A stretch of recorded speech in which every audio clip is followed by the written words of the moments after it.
My next technology that I want to share with you is Kahoot, and I really hope that this isn't new to all of you, but it might be.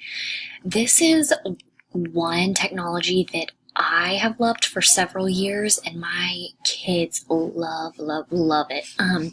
So I have already logged in, and so what I'm going to show you is first, when you log in, there already are Kahoots that people have created.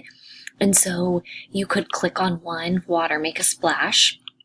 We could click on it and you could see all of the questions and see if it is appropriate. I mean, I've maybe used a few of the ones that are created, but I usually will create one for my kids, and it's a fun game that the kids love. I have used it for reviewing. I have used it for reading, like comprehension questions. But one way that I love to use Kahoot is when I let my kids create a Kahoot. So I've done this instead of a test, and they'll have to turn in the test question. So you will go to create, and you could do a quiz, a jumble, or a survey. Normally I will create a quiz, and this is just an interactive way, and I've seen it done now that I'm subbing. I just saw first graders do it last week, and they had never done it before, and they loved it. So you're going to type in your title, your description.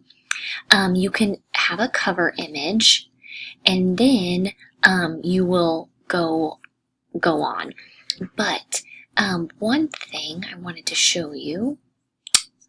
Oh, maybe I can't. So let's say adding fractions. You could use it for math.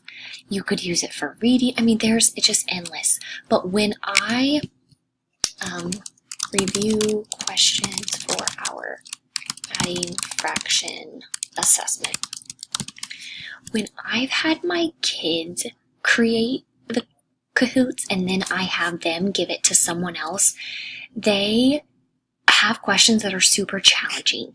And so don't think that your kids can't do it, because they can. Okay, add image. I'm not going to add an image, but right here is where you get to create your game. So you get to add questions. You can decide on what the time is. You could award points, and then the answers, you could give them multiple choice answers. You could give them up to 4.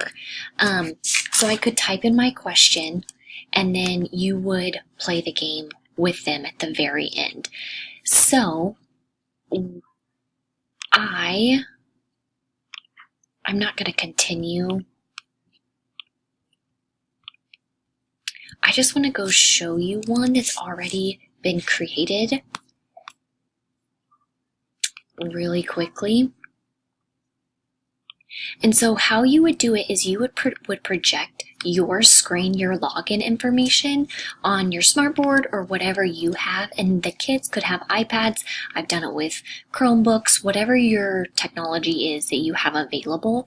And so the kids would have a code, and then they would go to Kahoot it, and let me show you that. Kahoot it, play Kahoot. You have to enter your PIN. And you would have, it's up on the screen with the kids, and it's super easy. So then you enter your PIN, and then they get to create their username. I just tell them to put their first name, but I want to show you what it looks like.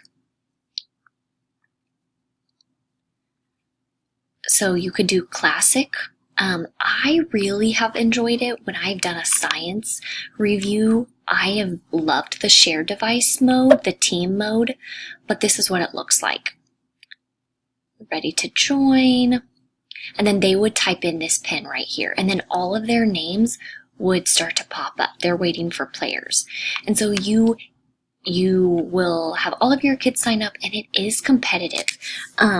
They award points, and then I normally give points to my kids if they are working well together. Sometimes I don't even show the points because it is super competitive, and I just talk about we are reviewing for the assessment.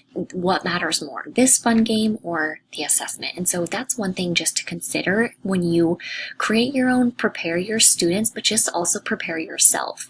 So this is called Kahoot. Definitely check it out. It has changed my classroom. My kids love it. They go home and create Kahoots for their family. So yeah, this is just a really fun, interactive game that goes a lot further than you'd ever expect.